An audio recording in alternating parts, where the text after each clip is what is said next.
वफाकी शरई अदालत का खवातीन को विरासत से महरूम करने के खिलाफ बड़ा फैसला। रस्म व रिवाज की बुनियाद पर खवातीन को विरासत से महरूम करना गैर इस्लामी करार दे दिया।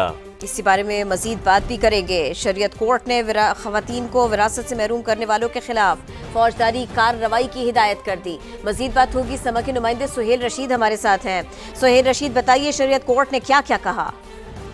देखिए, वफाकी शरई अदालत ने बड़ा अहम फैसला जारी किया है। 4 रुकनी बेंच का ये फैसला है जिसमें यह करार दिया गया है कि खवातीन को विरासत से महरूम करना अगरचे वो रिवायात और रस्म रिवाज की बुनियाद पर ही किया जाए, वो गैर इस्लामी है और ऐसा करने वालों के खिलाफ केसेस दर्ज किए जाए, फौजदारी कार्रवाई अमल में लाई जाए। अदालत ने ये अपने फैसले में करार दिया है कि खवातीन को विरासत से महरूम करने वालों के खिलाफ कार्रवाई न सिर्फ होनी चाहिए बल्कि अदालत को यह भी बताया गया कि बन्नू में चादर और पर्ची नामी रवायात पर अमल होता रहा है और खैबर पख्तूनख्वा हुकूमत के मुताबिक ऐसे रस्म और रिवाज न राइज है, न इनकी कोई अहमियत है, न ही कानूनी कवर इनको हासिल है। और साथ ये भी बताया गया कि चादर और पर्ची के नाम पर खवातीन को विरासत से महरूम किया जाता है।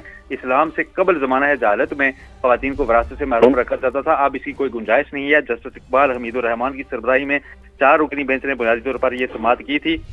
फौजिया जलाल शाह नामी खातून थी जिन्होंने अदालत से रजू कर रखा था। उनकी दरखास्त पर यह फैसला किया गया और उसमें यह असूल में सगरी तय कर दिया गया है कि खवातीन को अब किसी भी रस्म या रवाज के नाम पर भी जायदाद से और विरासत से महरूम नहीं किया जाएगा, जिसका इस्लाम में वाज़ेह तौर पर अहकाम दिए गए हैं कि उनको उसमें हिस्सा दिया जाना है, लाजमी बनाया जाना है और ऐसा न करने वालों के खिलाफ अब कानूनी कार्रवाई भी अमल में लाई जाएगी। बहुत शुक्रिया, आपने अपडेट किया। मजीद बात होगी। समा के नुमाइंदे सुहेल रशीद हमारे साथ हैं। सुहेल रशीद, बताइए शरीयत कोर्ट ने क्या क्या कहा?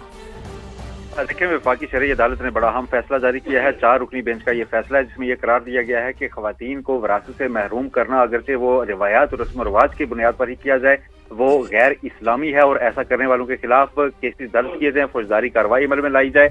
अदालत ने ये अपने फैसले में करार दिया है कि खवातीन को विरासत से महरूम करने वालों के खिलाफ कार्रवाई न सिर्फ होनी चाहिए बल्कि अदालत को यह भी बताया गया कि बन्नू में चादर और पर्ची नामी रवायात पर अमल होता रहा है और खैबर पख्तूनख्वा हुकूमत के मुताबिक ऐसे रस्म रिवाज न राइज है, न इनकी कोई अहमियत है, न ही कानूनी कवर इनको हासिल है। और साथ ये भी बताया गया कि चादर और पर्ची के नाम पर खवातीन को विरासत से महरूम किया जाता है।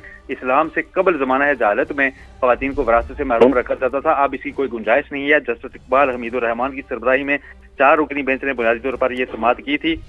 फौजिया जलाल शाह नामी खातून थी जिन्होंने अदालत से रजू कर रखा था। उनकी दरखास्त पर यह फैसला किया गया और उसमें यह असूल में सगरी तय कर दिया गया है कि खवातीन को अब किसी भी रस्म या रवाज के नाम पर भी जायदाद से और विरासत से महरूम नहीं किया जाएगा, जिसका इस्लाम में वाज़ेह तौर पर अहकाम दिए गए हैं कि उनको उसमें हिस्सा दिया जाना है, लाजमी बनाया जाना है और ऐसा न करने वालों के खिलाफ अब कानूनी कार्रवाई भी अमल में लाई जाएगी।